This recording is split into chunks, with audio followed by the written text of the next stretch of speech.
శ్రీమాత్రే నమః. మిత్రులందరికీ శుభోదయం. ఈరోజు శ్రీ క్రోధినామ సంవత్సర వైశాఖ శుద్ధ అష్టమి బుధవారం. ఈరోజు ఆశ్లేష నక్షత్రం. ఈరోజు మే 15, 2024 తేదీ బుధవారం. ఈరోజు వజ్రం ఉదయం 6:35 వరకు ఉంది. దుర్ముహూర్తం ఉదయం 11:31 12:22 వరకు దుర్ముహూర్తం ఇవ్వడం జరిగింది. ఈరోజు పంచాంగరీత్యా ఈ రకమైనటువంటి ఫలితాలు గోచరిస్తున్నాయి. అలాగే ఈరోజు నక్షత్రమైనటువంటి ఆశ్లేష నక్షత్రం ఎవరికి తారాబలం కుదురుతుందో మనం పరిశీలించినట్లయితే అశ్విని, భరణి,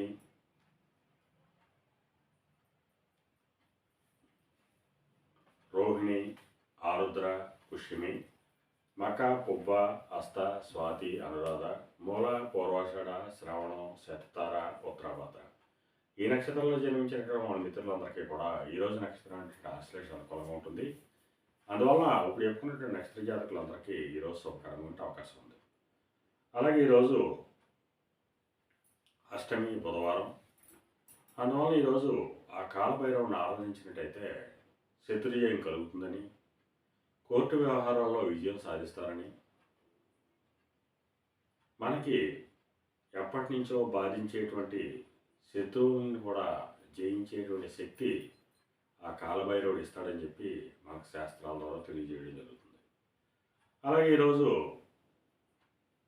పాండిత్యంచే ధనార్జన చేసిన వాళ్ళకి, అనగా పండితులు కానీ, లాయర్లు కానీ, లేఖర్లు కానీ, ఆడిటర్లు కానీ, విలేకరులు కానీ ఈరోజు మిక్కిన శుభదాయకంగా లాభదాయకంగా ఉండే అవకాశం ఉంది.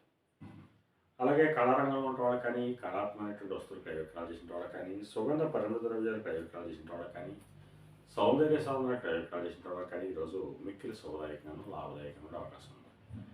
సమస్త ఆయిల్ వ్యాపారంగా ఉన్న వాళ్ళకి కానీ, పాత వ్యాపారం చేసిన వాళ్ళకి కానీ, బంగారు వర్తకులు కానీ, బంగారు ఆవరణలు తయారు చేసిన వాళ్ళకి కానీ, శానిటరీ వర్తకులు కానీ, సిమెంట్ వర్తకులు కానీ ఈరోజు మిక్కిన శుభదాయకంగా లాభదాయకంగా ఉండే అవకాశం ఉంది. ఈరోజు పంచాంగరీత్యా ఈ రకమైనటువంటి ఫలితాలు గోచరిస్తున్నాయి. అలాగే ఈరోజు బుధవారం అష్టమి. అందువలన ఆ కాలభైరవుడిని ఆరాధించినట్టయితే కార్యజయాలు కలుగుతాయని చెప్పి తెలియజేయడం జరుగుతుంది. అలాగే ఈరోజు అదృష్ట సంఖ్యలుగా 5, 6, 8 తెలియజేయడం జరుగుతుంది. ఈ అదృష్ట సంఖ్యలు కలిగిన మన మిత్రులందరికీ కూడా ఈరోజు అంతా శుభకరంగా ఉండే అవకాశం ఉంది.